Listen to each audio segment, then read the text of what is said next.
Uma risada, profunda, confiante. O tipo de som que homens fazem quando acreditam que o mundo todo ainda lhes pertence. Só que assim como uma risada, logo, apenas o silêncio seria o som escutado. Era janeiro de 1945. Os soldados alemães da 2ª Divisão de Montanha observavam pela janela do posto médico enquanto macas transportavam feridos. 250 homens e 6 tanques haviam acabado de atacar uma única posição americana. Um tenente, uma metralhadora, um destruidor de tanques em chamas. 1 hora depois, 70 soldados permaneciam em condições de combate. Os sobreviventes não conseguiam falar sobre outra coisa. Não sobre a coragem do americano.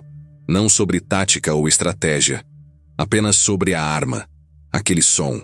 Aquele ritmo implacável que transformara homens em estatísticas. A arma não era segredo. Não era uma maravilha tecnológica nascida em laboratórios secretos. Era simples. Americana. Produzida desde 1933. Mas algo nela havia mudado durante a guerra. Não pela sofisticação, pela brutalidade, pela presença constante, pelo som que nunca parava. Os alemães aprenderam a odiar muitas coisas durante a guerra, mas nada se comparava ao que sentiam quando ouviam aquele trovão rítmico rasgando o ar. 450 a 575 disparos por minuto. Cada projétil carregando energia suficiente para atravessar armadura leve, despedaçar concreto e transformar corpos humanos em algo irreconhecível. O tenente que causou aquele desastre chamava-se Audie Murphy. Ferido, sozinho, subiu no destruidor de tanques em chamas e virou a metralhadora calibre 50, montada na torre contra uma companhia inteira de infantaria alemã apoiada por blindados. Durante mais de 1 hora, Murphy disparou com efeito tão devastador que o ataque alemão simplesmente desintegrou-se.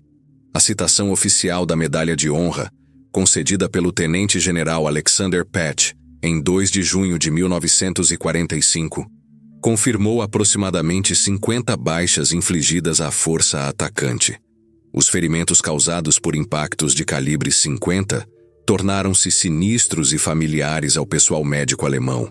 Diferente de balas de rifle que podiam ferir e permitir recuperação, projéteis de calibre 50 causavam destruição catastrófica de tecidos. A transferência massiva de energia cinética significava que um acerto em membro frequentemente resultava em amputação. Acerto no tronco era quase invariavelmente fatal. Hospitais de campanha alemães próximos à frente aprenderam a reconhecer vítimas de calibre 50 pela natureza dos ferimentos. Havia pouco que o pessoal médico pudesse fazer exceto oferecer conforto e tentar estabilizar pacientes para a evacuação. Muitos feridos nunca chegavam aos hospitais de campanha.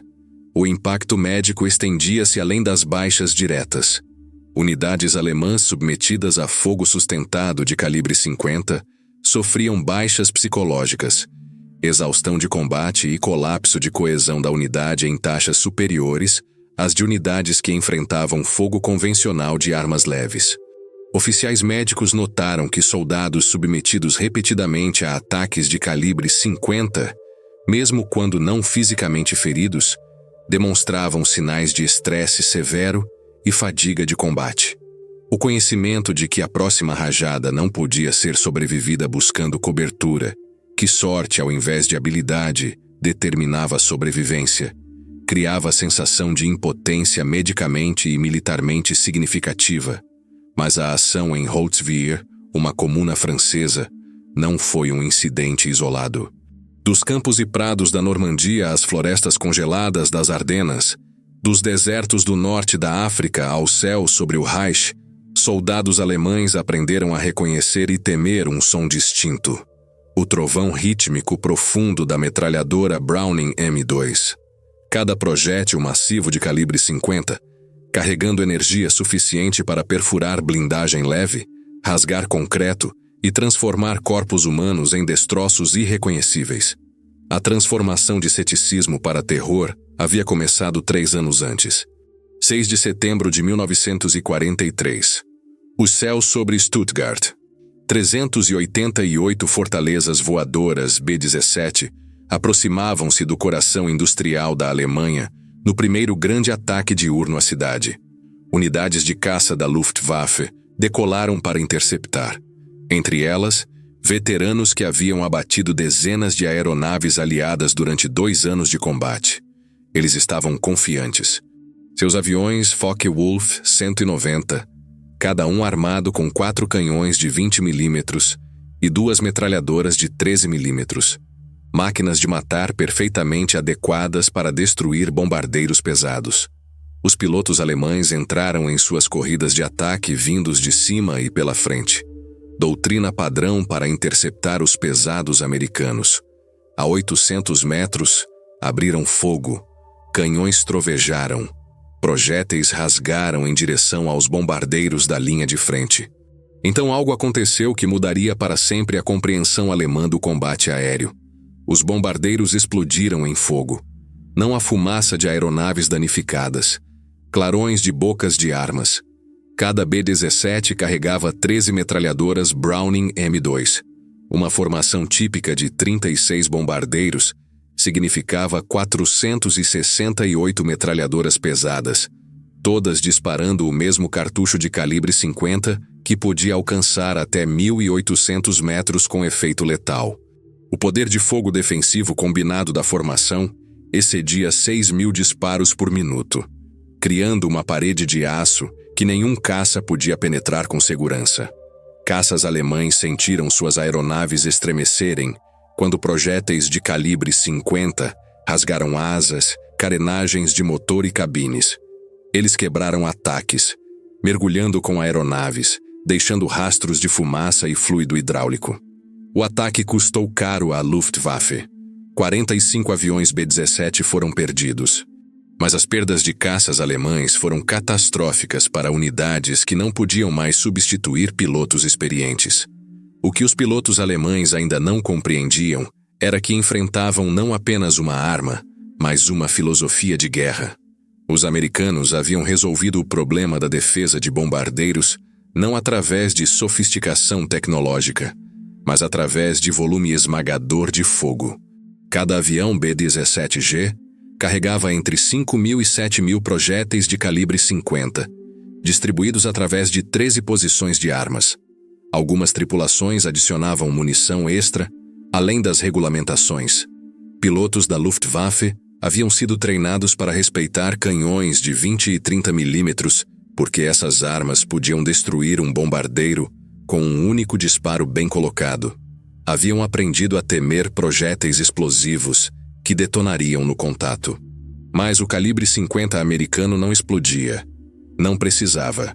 O projétil massivo de meia polegada de diâmetro, pesando 45 gramas, viajando a 880 metros por segundo, carregando 16.000 joules de energia de boca, simplesmente perfurava tudo que tocava. Asas, motores, tanques de combustível, pilotos.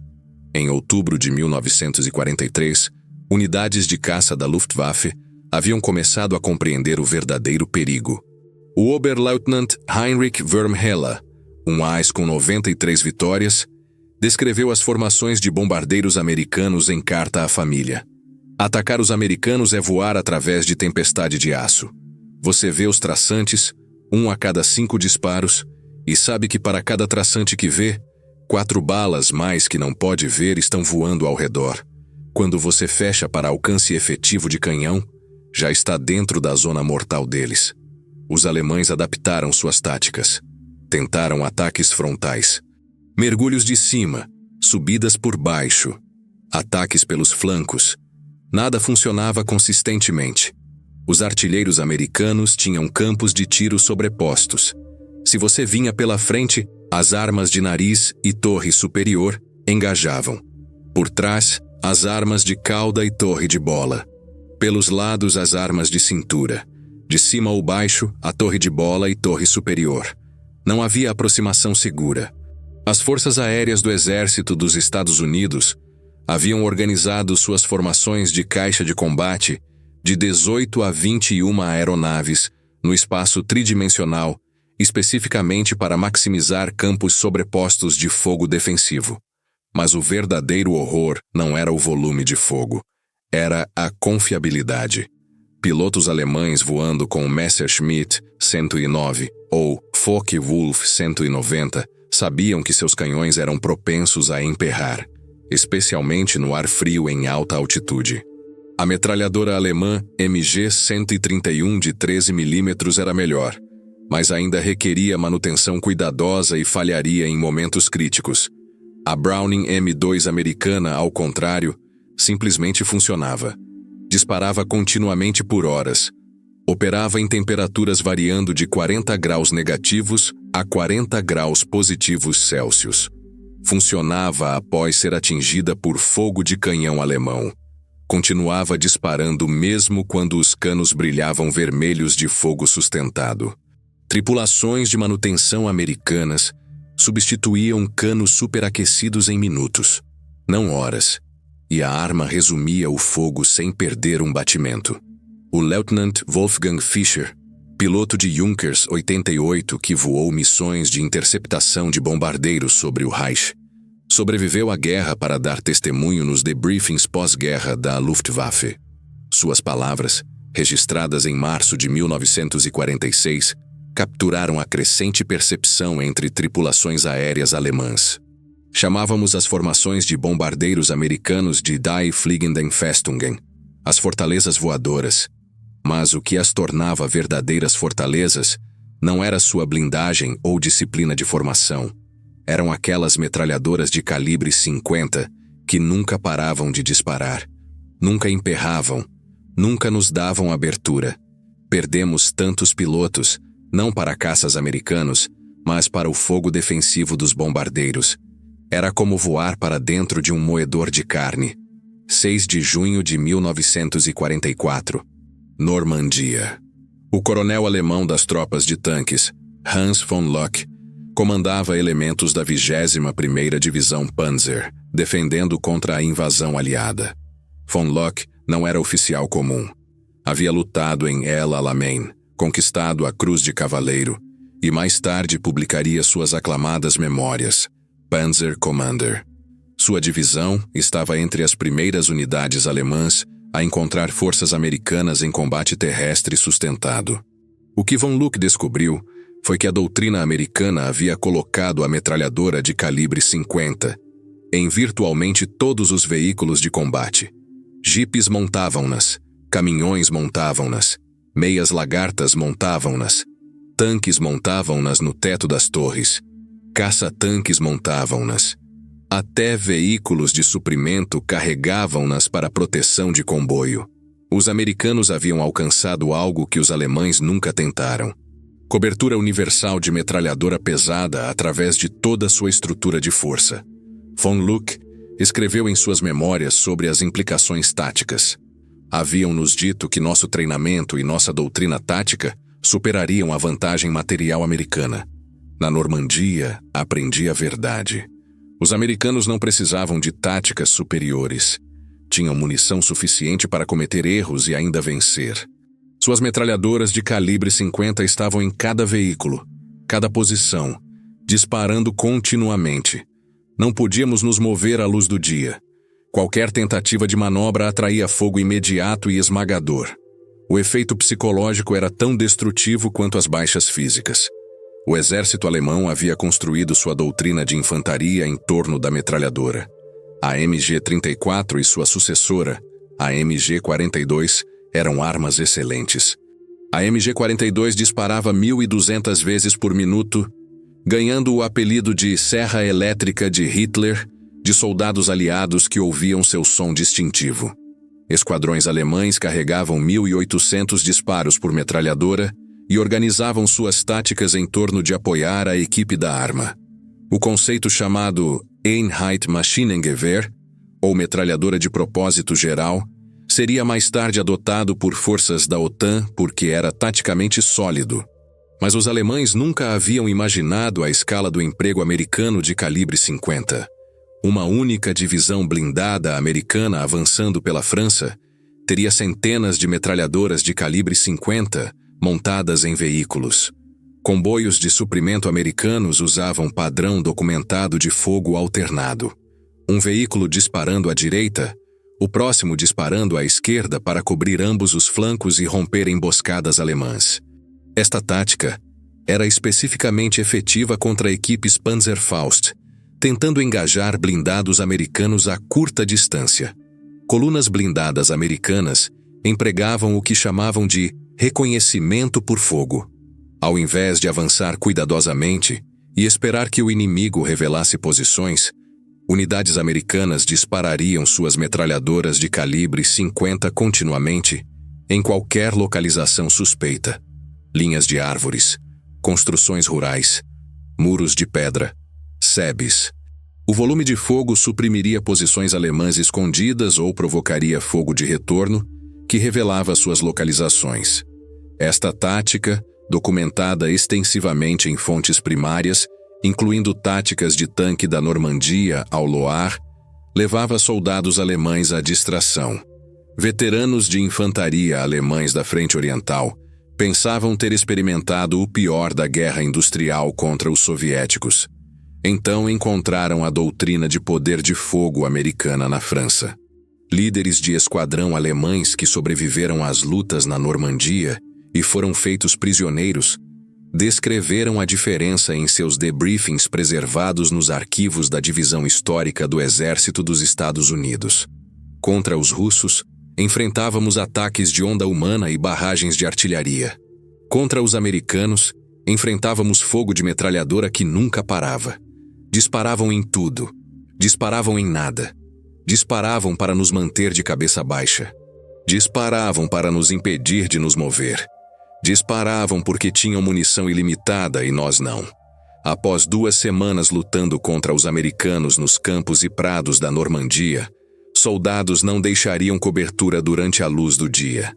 Não era covardia, era matemática. Movimento significava morte. O veículo M16 com múltiplas armas demonstrou a filosofia de poder de fogo americana em seu extremo mais brutal. Esta era uma meia lagarta montando 4 metralhadoras de calibre 50 numa torre motorizada, originalmente projetada para defesa antiaérea.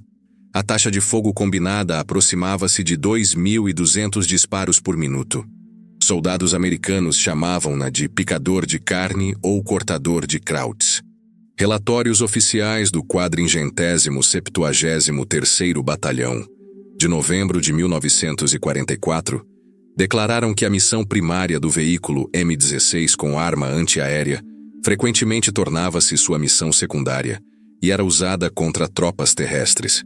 No final de 1944, a Luftwaffe havia sido largamente derrotada sobre a Europa Ocidental. Unidades antiaéreas americanas encontraram-se reaproveitadas para operações de apoio terrestre. A M16 provou-se devastadoramente efetiva contra a infantaria alemã e veículos leves. Durante a Batalha do Bulge, quando forças alemãs fizeram sua última grande ofensiva no Ocidente de 16 de dezembro de 1944 a 25 de janeiro de 1945, unidades M16 foram creditadas com romper numerosos ataques de infantaria alemães, simplesmente atravessando suas montagens de 4 armas através de formações atacantes. A experiência de forças alemãs tentando emboscar comboios de suprimento americanos ilustra por que o calibre 50 tornou-se tão odiado. A doutrina alemã para a emboscada de comboio podia permitir que veículos da frente passassem, então, destruir veículos no meio da coluna para criar bloqueio de estrada. Então, sistematicamente, destruir o comboio preso. Esta tática havia funcionado efetivamente contra linhas de suprimento britânicas e soviéticas anteriormente na guerra. Contra comboios americanos, a tática falhou catastroficamente. A doutrina de comboio americana colocava veículos armados com calibre 50 em intervalos através da coluna.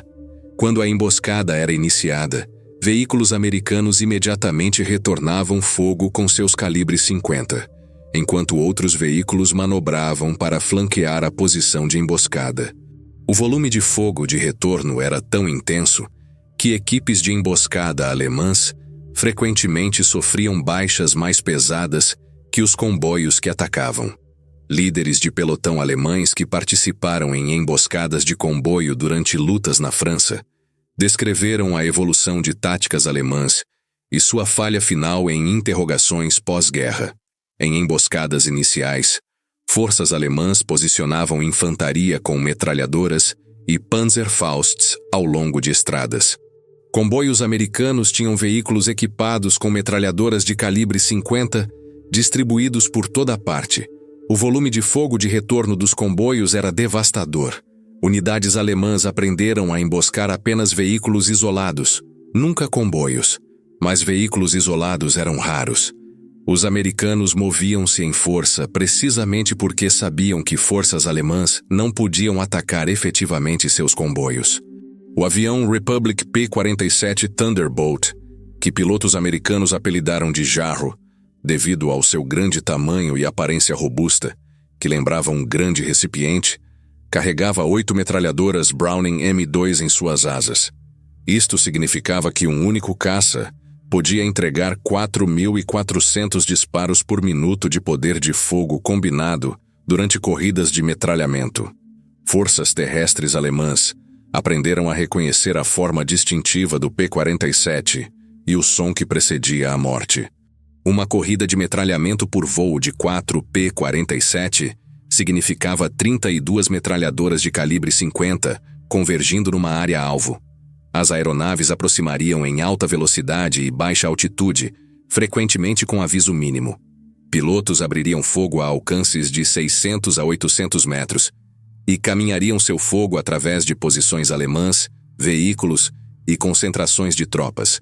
O efeito foi descrito por sobreviventes como tempestade horizontal de metal, que não deixava nada intacto. Sargentos de suprimento alemães que sobreviveram múltiplos ataques de metralhamento durante a retirada da Normandia, em agosto de 1944, descreveram a impotência que tropas terrestres alemãs sentiam contra poder aéreo americano em suas interrogações. Você ouve os motores primeiro. Quando olha para cima, eles já estão disparando. As balas atingem a estrada, os veículos, os homens, tudo de uma vez. Não há cobertura que funcione. Muros de pedra desmoronam. Árvores são cortadas. Metal rasga como papel. Você pode estar atrás de um caminhão num momento e o caminhão desaparece no próximo. Apenas pedaços de metal e fogo. Soldados aprenderam a abandonar veículos no momento em que ouviam motores de aeronave. Melhor perder o veículo que o veículo e a tripulação. Caso queira saber mais sobre essa estratégia de voo extremamente baixo, que acabou com a Luftwaffe, temos um vídeo exclusivo sobre essa tática em nosso canal. O link estará no final desse documentário. O P-47 provou-se particularmente efetivo no que pilotos americanos chamavam missões de reconhecimento armado. Ao invés de atingir objetivos específicos, voos patrulhavam setores designados, procurando alvos de oportunidade. Qualquer veículo alemão movendo durante a luz do dia arriscava um ataque. Qualquer coluna de tropas, qualquer comboio de suprimento, qualquer posição de artilharia. As 8 metralhadoras de calibre 50 davam aos pilotos munição suficiente para engajar múltiplos alvos durante uma única saída. Um piloto podia metralhar um comboio, subir para a altitude, avistar um pelotão de tanques alemão, mergulhar para atacá-los, então metralhar um cruzamento no voo de retorno. A capacidade de munição, aproximadamente 425 disparos por arma, significava 3.400 disparos totais, suficiente para combate sustentado. Forças alemãs se adaptaram se movendo primariamente à noite e em mau tempo. Mas esta adaptação veio a custo enorme para tempo operacional e logística. Suprimentos que deveriam levar horas para mover requeriam dias. Reforços chegavam tarde ou não chegavam. A incapacidade da Luftwaffe de contestar a superioridade aérea americana em meados de 1944 significava que forças terrestres alemãs operavam sob ameaça constante de ataque aéreo. E a arma primária entregando aquela ameaça era a metralhadora de calibre 50. Combate urbano revelou outra dimensão da efetividade do calibre 50. Conforme forças americanas lutavam através de cidades francesas e alemãs, o calibre 50 provou-se inestimável para suprimir posições inimigas em prédios e para destruir estruturas fortificadas.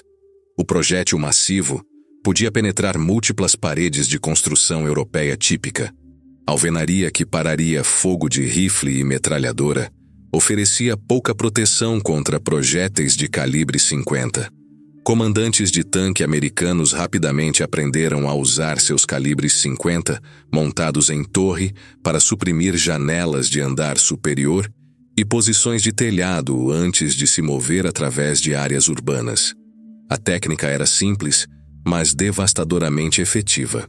Um tanque pararia num canto de rua e o comandante atravessaria o calibre 50 através de fachadas de prédios, disparando continuamente em qualquer posição potencial. O fogo sustentado forçaria defensores alemães a buscar cobertura, permitindo à infantaria avançar. O tanque então moveria adiante e repetiria o processo na próxima intersecção. Equipes Panzerfaust alemãs, que eram altamente efetivas em terreno aberto e particularmente perigosas em ambiente urbano onde podiam engajar blindados a curto alcance, encontraram-se incapazes de funcionar efetivamente contra táticas americanas de armas combinadas que integravam fogo supressivo de calibre 50. Um operador de Panzerfaust precisava expor-se para mirar e disparar sua arma.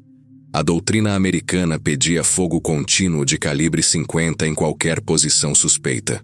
A combinação tornava ataques bem-sucedidos de Panzerfaust raros, em situações onde forças americanas empregavam coordenação adequada de armas combinadas. Comandantes de companhia alemães que lutaram contra forças americanas na Renânia durante os meses finais da guerra descreveram a impossibilidade de defesa efetiva em terreno urbano contra táticas americanas em suas contas pós-guerra. A infantaria alemã se posicionaria em salas de andar superior com bons campos de tiro. Tanques americanos aproximariam e destruiriam os prédios com fogo de calibre 50 e canhões principais de tanque. Os projéteis de calibre 50 penetraram em paredes e tetos. Não havia lugar seguro. Soldados buscariam cobertura atrás de mobília ou paredes interiores, e as balas os encontrariam de qualquer forma. A única maneira de sobreviver era abandonar posições antes que os americanos concentrassem fogo nelas. Mas abandonar posições significava perder terreno, e não havia terreno restante para perder. O impacto psicológico de lutar em terreno urbano contra inimigos com munição ilimitada de calibre 50 foi profundo. Soldados alemães compreendiam intelectualmente que paredes e prédios forneciam ocultação, mas não cobertura contra fogo de calibre 50. Emocionalmente, a necessidade humana de buscar abrigo atrás de objetos sólidos era esmagadora. Assistir projéteis de calibre 50 perfurarem paredes de pedra de 1 metro de espessura e continuarem através de múltiplas salas destruía o conforto psicológico que abrigo normalmente proporcionava.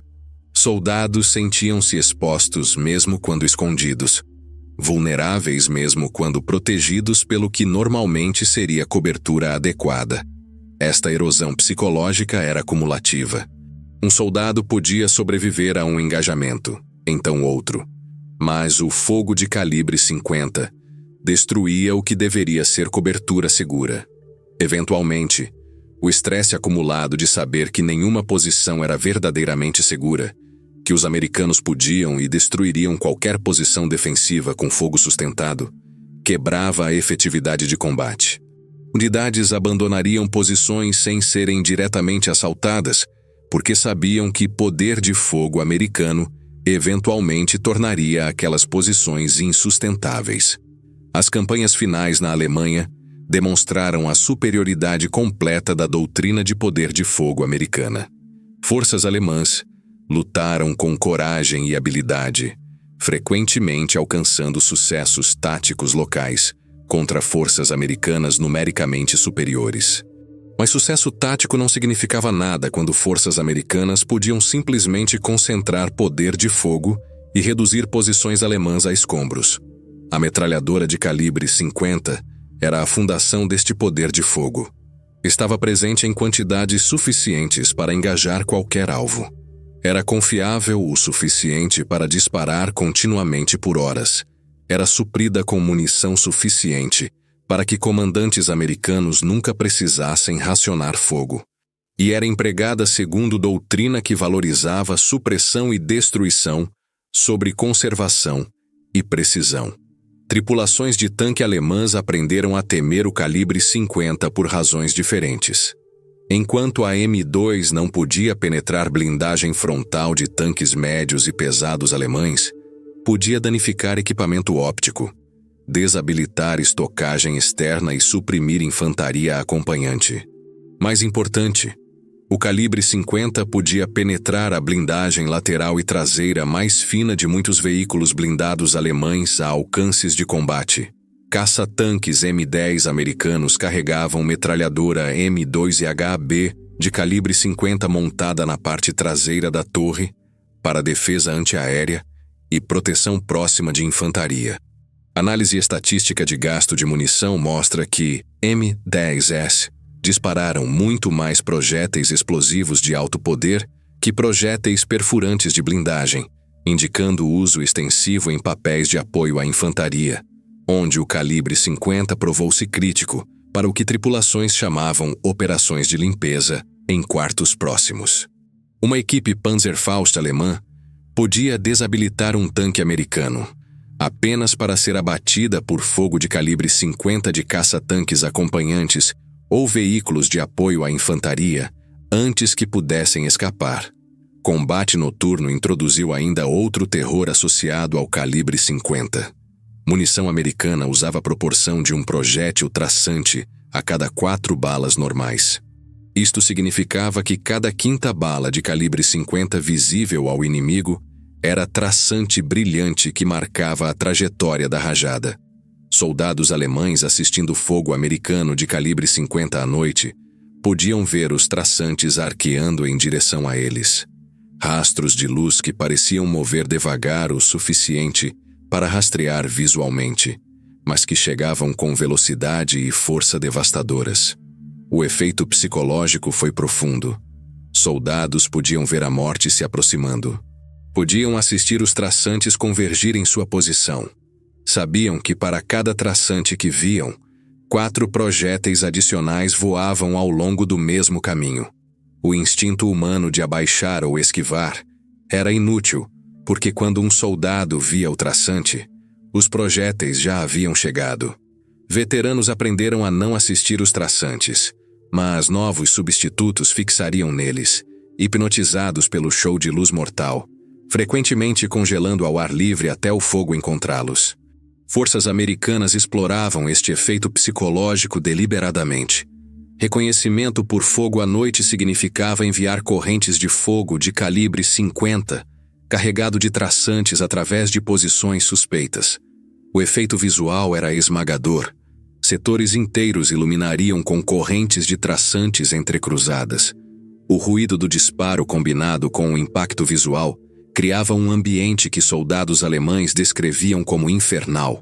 Líderes de esquadrão de infantaria alemães capturados perto de Aachen, em outubro de 1944, descreveram a experiência em suas interrogações. À noite, você pode vê-los disparando mesmo quando não podem vê-lo. Disparam em sons, em movimento, em nada. Os traçantes mostram de onde a morte está vindo, e você não pode escapar dela. Você assiste às correntes de fogo e sabe que atrás de cada traçante há 4 balas mais. Você calcula que uma arma disparando por 10 segundos envia 50 projéteis em direção a você e apenas 10 são traçantes. Você vê 10 rastros de luz e sabe que 40 projéteis mais estão no ar. Então percebe que não há uma, mas 5 ou 10 armas disparando. A matemática disso é aterrorizante. Você não pode sobreviver àquele volume de fogo por habilidade ou coragem. Você sobrevive apenas por sorte. 25 de julho de 1944. Operação Cobra. A fuga americana da Normandia Começou com 3.300 toneladas de bombas lançadas por 1.800 bombardeiros pesados em posições alemãs perto de Saint-Lô. O general-maior Fritz Bayerlein comandava a Panzer Lehr Division, uma das formações de elite alemãs defendendo o setor. Após a guerra, Bayerlein escreveu manuscritos extensivos para a divisão histórica do Exército dos Estados Unidos, analisando a campanha. Sua avaliação do poder de fogo americano foi clínica e devastadora. Ele escreveu que quando sua divisão retirou-se do setor de Saint-Lô, havia sido dizimada não primariamente por bombardeio ou artilharia, embora aqueles fossem fatores significativos, mas pelo efeito cumulativo de fogo constante de armas leves que impediu suas forças de manobrar efetivamente. Metralhadoras americanas de calibre 50 montadas em cada veículo significavam que suas tropas não podiam mover-se para responder a avanços americanos sem serem engajadas imediatamente. Sua conclusão foi que os americanos haviam resolvido o problema fundamental da guerra moderna. Haviam encontrado maneira de projetar poder de fogo superior sem requerer treinamento ou táticas superiores. Bayerlein, promovido a General-Leutnant em 20 de julho de 1944, participou na Segunda Batalha das Ardenas e finalmente rendeu-se em abril de 1945. Seus escritos pós-guerra tornaram-se fontes importantes para compreender perspectivas alemãs sobre métodos de combate americanos. Ele notou repetidamente que a metralhadora de calibre 50, operada por soldados com treinamento especializado mínimo e suprida com vastas quantidades de munição, criava linha de base de poder de fogo que forças alemãs não podiam igualar com suas armas mais sofisticadas e tripulações melhor treinadas.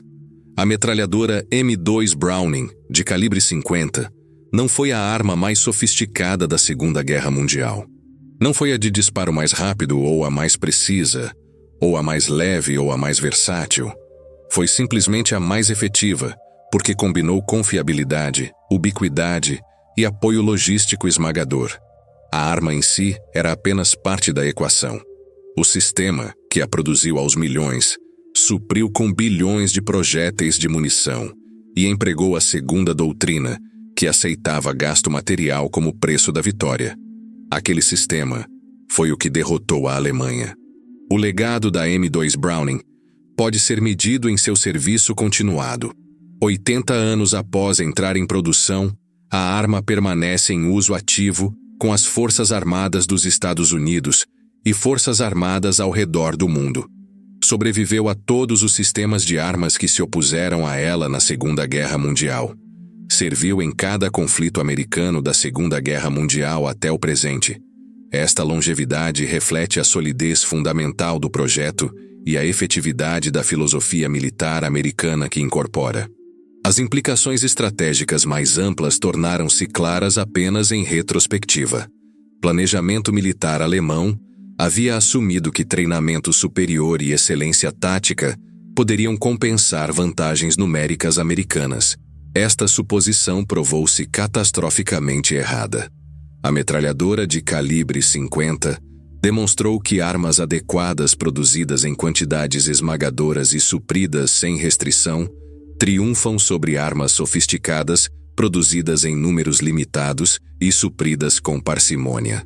Comandantes de tanque alemães que haviam derrotado blindados soviéticos através de táticas superiores encontraram-se incapazes de manobrar contra equipes americanas de armas combinadas que incluíam múltiplas metralhadoras de calibre 50.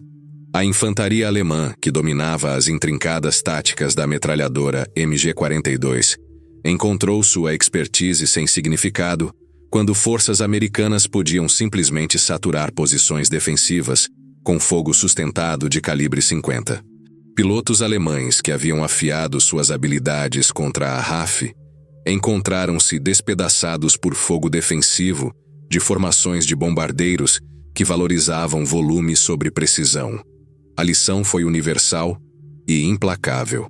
Em guerra industrial, o lado que pode sustentar gasto material mais alto prevalecerá, independentemente de disparidades de habilidade tática. Os alemães haviam trazido abordagem de artesão para a guerra de produção em massa. Haviam otimizado para a eficiência quando a situação demandava força esmagadora. Haviam conservado munição quando seus oponentes podiam gastá-la livremente. O que soldados alemães aprenderam através de experiência amarga foi que a guerra industrial moderna recompensa não brilhantismo tático ou treinamento superior, mas a capacidade de sustentar gasto material esmagador. A metralhadora M2 Browning de calibre 50 tornou-se o símbolo e instrumento daquela lição.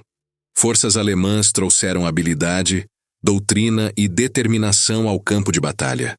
Forças americanas trouxeram um sistema industrial capaz de produzir e suprir metralhadoras pesadas em quantidades que tornaram resistência matematicamente fútil.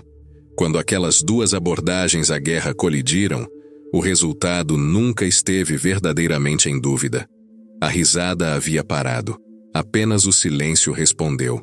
E naquele silêncio, ecoava o trovão de uma única verdade.